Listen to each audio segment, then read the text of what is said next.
Hey everyone, this is Lisa from Life in Layout, and today I am back with day number 3 of 30 Days of Sketches with Chrissy's Beautiful Life. Today's sketch comes from Stephanie Olson, and I will link her social media below. This sketch was definitely my jam in regards to blocked paper and blocked photos, so it came together pretty quickly. I pulled out this collection from PhotoPlay called Rock Climbing. I believe it's still available, so I will link it below if I can find it. I will say that the photos are super busy. So I did pull out this green polka dotted paper from Echo Park. I feel like Echo Park and Photoplay do work well together. And I didn't want a really busy pattern paper in the background. So I used the green polka dot as the main focal piece. And then I used this white paper that has the clips on it as the bottom banner piece. I pulled out my banner punch from Stampin' Up. I do believe this is retired, but I know that you can find it on D-Stash sales or other secondhand places. It does cut 3 size banners, but they do have to be exactly the right size, so I had to trim that one piece off just a little bit. I did ink up the edges in the green, so there wasn't a harsh cut from the white paper to the green, and then also from the green paper to the white background. I did decide to round the edges of the green polka dotted paper, even though the sketch didn't call for it. I really like the rounded look when it spans across both layouts because I feel like it just softens it up just a little bit. So as I'm getting the paper down, let me just talk a little bit about the photos. These photos were taken in 2022. Myself and 2 of my friends went on a cruise for our 40th birthday. We all turned 40 very close together. One's in February, mine's in March, and then we have one in May. So we did go at the end of February, and it was a girls' trip, and we celebrated turning 40. The ship that we were on had a rock climbing wall, so we definitely had to try that out. I had been rock climbing before, but my friends had not, and so it was definitely an adventure. For some reason, I forgot to print out the main photo. It was the photo of the 3 of us. So I just used this white mat that I got from Close to My Heart, and it just has 6x4 on it. So it tells you the size and it gives you a placement. In the still photos at the very end, I do have the actual photo there. I also decided to pull out a flip flap because there was a couple extra photos of myself on the rock wall that I wanted to include. These flip flops are no longer available from Close to My Heart. I do believe Creative Memories sells them called Pickaboo. I do believe you can pick it up at scrapbook.com under the Project Life label. I really like the ones from Close to My Heart because you can choose if the adhesive is on the side or on the top. And I heard that Stampin' Up! Might be purchasing the patent for them, so hopefully they come out with some soon as well. So when we climbed the rock wall, we did it in phases so that we could take pictures, obviously. So on the left-hand side, I have 2 photos of my friend who went up the wall by herself. And then on the right-hand side of the layout, I have the 6x4 photos of both of us. And I felt like that compromise between having the 3x4s on the left with just my one friend and then the 6x4s on the right with both of us really showcased that both of us were in the one photo and just her singly in the other photo. But I also did include one photo of myself when I was coming down the wall. I do like to just put a little bit of adhesive on those photo mats when I use them, which happens a lot more frequently than I would like to admit. I do have them on my desk for that reason. I don't print at home, so when I do print, it is usually in bulk. I pulled out this Gravity is a Myth tag, and I'm going to add it over to the right-hand side, but I decided that I wanted to stitch on my layout. I pulled out my stitching guides, and I have it linked below. These are discontinued, but you can message them and ask them to bring them back, and I've said that multiple times in other videos. Hopefully we can encourage them to bring it back since stitching is such a popular thing right now. So I added a little circle on the edge of the corners, and I plan to stitch a little starburst there, but it does not work out at all. It was the first time I was trying it, and it just didn't look very good. I pulled out my threads, and it took me a little while to find a green that I liked, but I did eventually find that. All I'm going to do is add a straight stitch around the green polka dotted paper. I use a 6-strand embroidery floss, and I separate it so that there are 3 strands. And then I also use these threaders because I am not good at threading needles at all. Everything that I use for stitching, to include my thread, my needles, my threaders, as well as what I use to poke my holes, is linked below in my Amazon storefront. I did slow this down just a little bit to show you guys what I like to do. I like to start with the 3rd hole. I go from the back to the front and then go back through. So now I'm on the back of the layout. And from there, I create a knot on the back. It's not a very big knot. I usually go through it twice to make sure that it's secure. But then I will go up the very first hole. And when I pull it, the knot almost pulls to the top of the layout. Then I come down the second hole. And now that I'm on the back of the layout again, I will then move to the fourth hole. And that's when I start my back stitch. I trim off the little extra so that it's not hanging out on the layout. And then I continue with the back stitch, going up one hole and then coming back down the previous hole. I did finish this off camera, so I slowed it down quite a bit, and you can see how bad those little starburst look. It just did not turn out what I thought it was going to. I didn't line it up very well. So I do end up covering those up, and you will see that here in just a minute. I pulled out my dies. I'm going to do a Dicker title, and that is where you stack 2 white and then a pattern paper on top of it. I got this technique from Nicole, and I will link her Dicker video here. If you have not seen it, she goes into detail explaining all of it, and it's an amazing tutorial. But basically what you do is you are going to cut out 2 layers of the white cardstock and then a layer of whatever pattern paper you want to use. My title is going to be Living Life on the Edge, and I like to mix and match these 2 particular fonts. I feel like the scripty font that I used for Living On and The really blends well with the font that I used for Life and Edge. I do have a haul video where I picked up all of these items. I will link it here for you.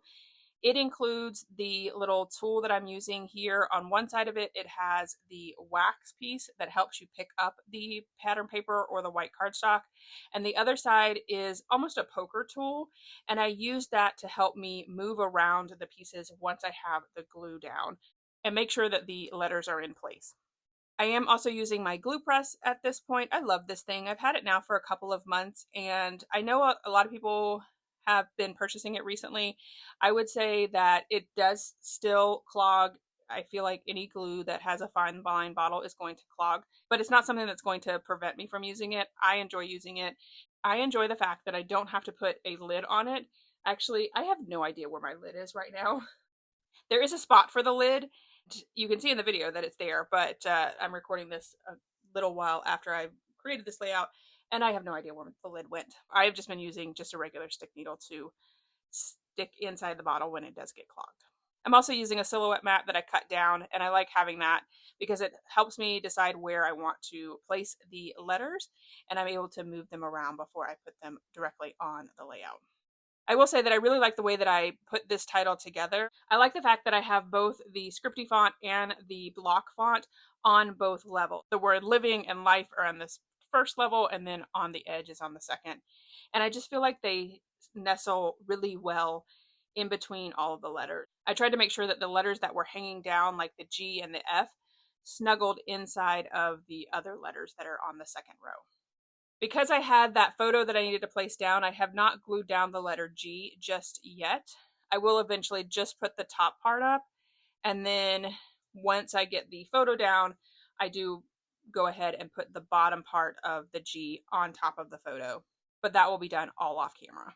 The little dots of these eyes for that scripty font always gives me such a hard time, but I do finally get them down. Once I get it down, I put my stamping block on top of it to add some weight to it until it dries. And then how I decided to cover up that mistake that I made with the stitching, on the sticker sheet, it has these grippers. I don't know exactly what they're called because I don't really rock climb a whole lot, but they're the same things that are on the rock wall that you grab onto or you step onto when you are trying to climb up. And so I thought that it would be cool to have one of them in each one of the corners. So not only does it cover up my mistake that I made with trying to make that little starburst, but it also adds some dimension to it. Over on the far left-hand side, I did add a rope as well as some gloves.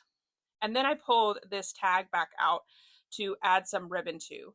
I like for my ribbon to have the front side showing, especially if it has a decorative print on it, like this tan ribbon that has polka dots on it.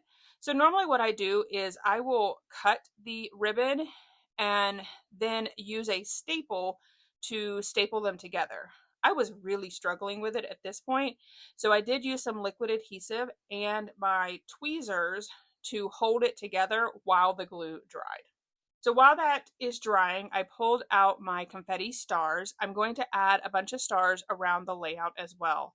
And I really focused mainly on that green and the like mustard yellow color that I was using for the title.